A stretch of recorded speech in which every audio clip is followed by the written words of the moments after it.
Hi all. You you won't be able to see me too well because unfortunately, my head's hurting today. It's been hurting since yesterday. I mean, I know you maybe kind of see me, but it's not as good as it usually is because I don't have my usual lighting setup.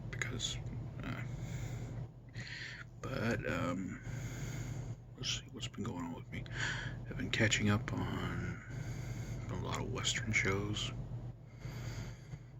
Some spaghetti westerns, some from later eras that were more vanilla western. Of course, I've also you you know me, you know I love things like Briscoe County Jr. just because it's just oddball enough to work, I guess.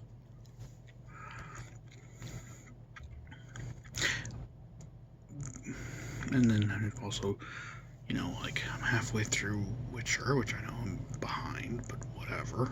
It's a show. You stream at your own pace. I have a life outside of watching television, playing Star Trek, pen and paper. I have people I'd rather talk to sometimes. Um, Also started Carnival Row, which all it is basically like a high fantasy version of some historical treatment of the Irish and the Scottish by the English so far, from what I can gather. Except they're doing it to the fairies and other magical, mystical creatures. Mm.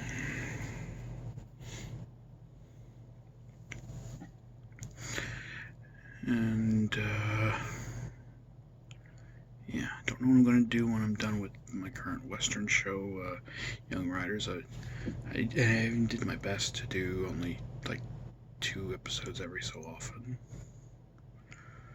Burned through them still pretty quick because there are only like 22 episodes, I think, most of the season. And Amazon also, or I forget which streaming service it was. Uh,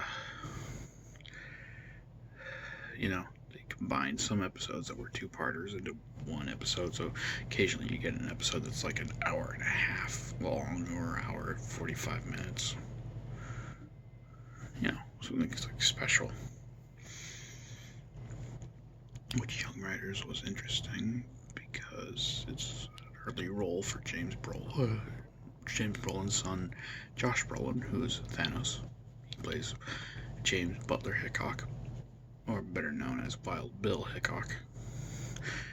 And Stephen Baldwin plays Buffalo Bill Cody, before he was Buffalo Bill Cody, obviously. It's about the Pony Express riders, which already there's a discrepancy. While Wild Bill Hickok did work for the company that employed the Pony Express riders,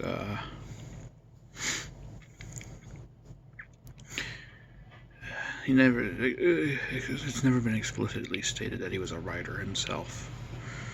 So there's that inaccuracy there, which is fine.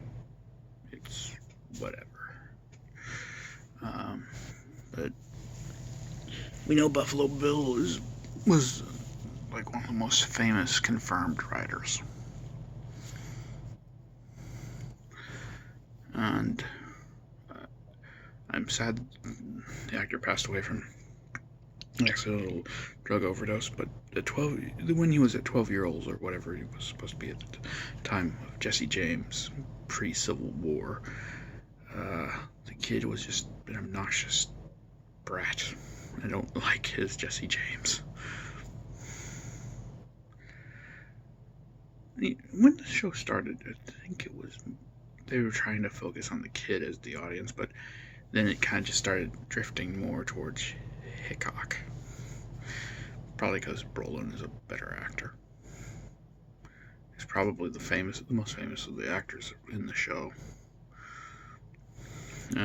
Funny thing was, there was an episode where this one actress who appeared in Star Trek Next Generation as a love interest to both Picard and, I think, in a way, Q.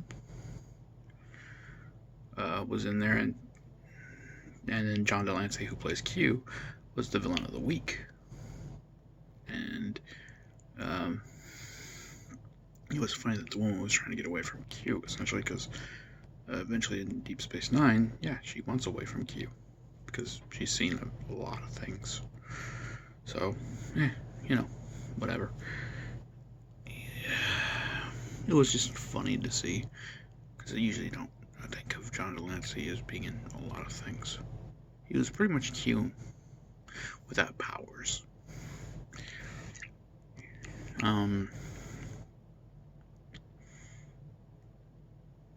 What else can I remember? I watched the Magnificent Seven TV series, burned through that so quickly. But I also watched like 4 or 5 episodes in a day. So yeah, I could have burned through that quickly. Ron Perlman was one of the 7. Michael Biehn was one of the 7. Biehn.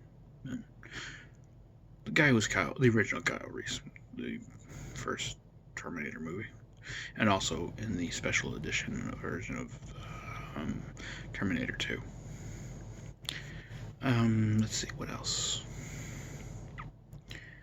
I actually knew all the actors, except the one who was supposed to be the youngest of the 7 in that show, and he was the worst by far, because it's like, he kept making so many mistakes. I get being young and inexperienced, but when you constantly are fanning your gun, which is the action where you do the most skillful example of the use would be, Man with No Name trilogy with Clint Eastwood. You fanned the gun a lot, which, only really works at close range. Usually by that range, it's like, yeah. But that's not neither here nor there. He was just too inexperienced. He wore a hat that was way too big, which would get shot off often, just to prove the point that he shouldn't be wearing it. And honestly, the actor sucked. But there really wasn't really much you could do with that character. Just the character sucked. Everybody else was good, though. Although I did get annoyed with the whole Chris Larrabee not wanting people to shoot each other in the back, because it's like, they would shoot you in the back, no problem. You're a little... And then one time he shoots somebody more or less in their hindquarters, and that's kind of shooting them in the back. I'm sorry, their back was turned to you. You shot them in the ass. So it's like, you hypocrite! How dare you!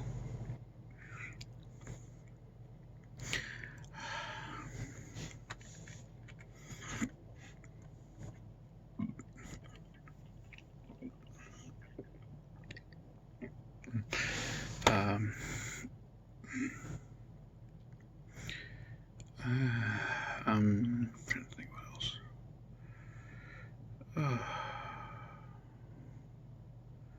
Yeah, Briscoe County Jr. is one of the best sci-fi westerns out there. It only lasted a season. Probably shouldn't have lasted much longer. They kind of wrapped everything up quite nicely. And it should have been remembered as a 1-season show. But it was Bruce Campbell's favorite role of all the roles he's done, including Ash. He dislikes Ash because of all the fake blood required. Which I don't blame him. That stuff hardens and ruins clothes. That's the type of blood he used in the original Evil Dead.